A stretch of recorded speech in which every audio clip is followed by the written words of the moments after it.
waxa masaajid la geliyo waxa ugu qiimaha badan ee dunida guudkeeda saaran masaajidku waa guriga ilaahay baa sheegtay masaajidka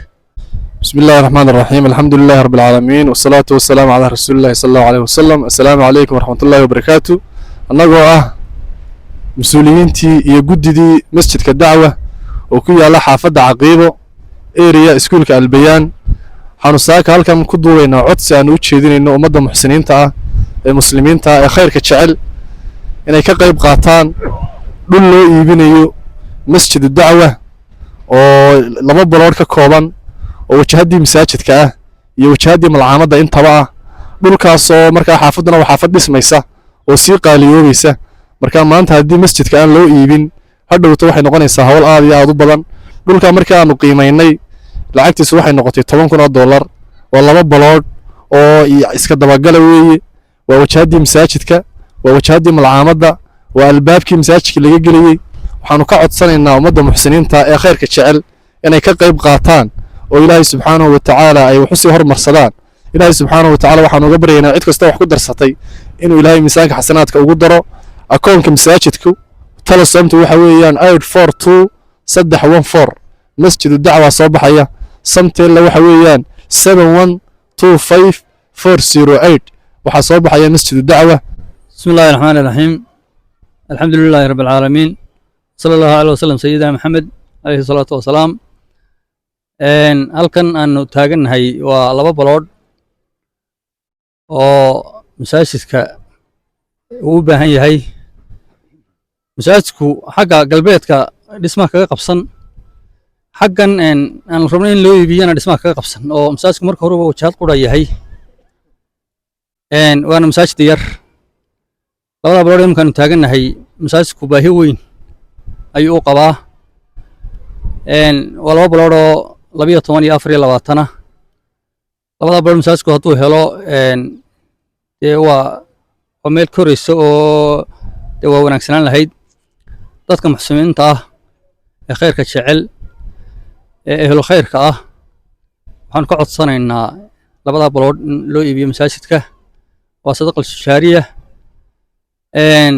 masaajidka marka hore waa iska koobnaa laakiin marka haddii 2 balood lagu daro dee masaajid weyn buu noqonayaa oo malcaamadiisii iyo isaguba ay dee weynaadaan oo qaybtii cibaadada iyo qaybtii waxbarashaduba ay ku filaato waafi noqoto waxa masaajid la geliyo waxa ugu qiimaha badan ee dunida guudkeeda saaran masaajidku waa guriga ilaahay baa sheegtay masaajidka marka waxaan dadka muxsiniinta ka codsanaynaa 2 balood lacagtooda waa 10,000 waa min 5,000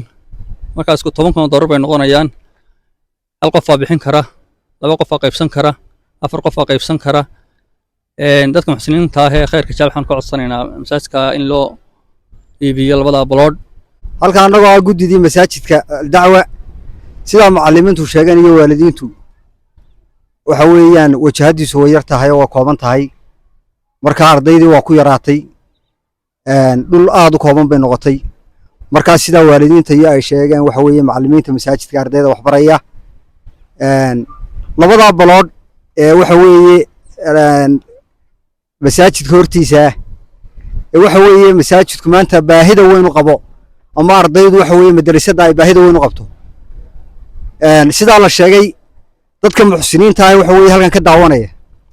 waxa uu leenahay 2 balood ha loo iibiyo ha loogu tumurco waxa weeyaan waa ajar waxa weeye sadaqatul jaariya waa wuxuu soconayo qof kasta waa 10,000 waxa weeye dhinac walba waa 24 wajahadana waa 12 waa 2 balood oo iska dabagala waxaan leenahay dadka waxa weeye khayrka jecel samafalka jecel waxa weeye khayrka jecel waxa la yiri waxa sadaqatul jaariya mid masaajid dhisay nin macaamad dhisay nin ceel qoday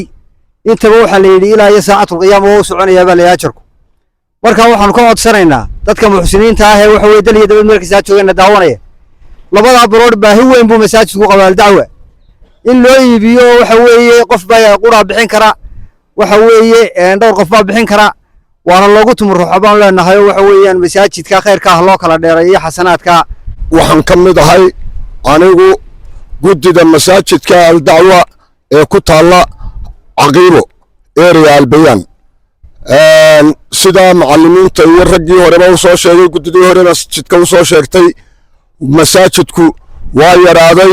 qaybo badan oo malcaamada waa leeyahay haddii labadankeeda leeyahay way yaraadeen adigu koonayaashiisii way yaraadeen waxaan ugu talagalnay oo aanu rabnaa in loo iibiyo labadaa baloor ee aanu hadda taagannahay dadka muxsiniinta ee islaamka ah ee khayrka jecel gudo iyo dee kala jooga dunida daafaheeda kala jooga gudo dibad mid kastaba ha ahaato waxaanu ka codsanaynaa inay u iibiyaan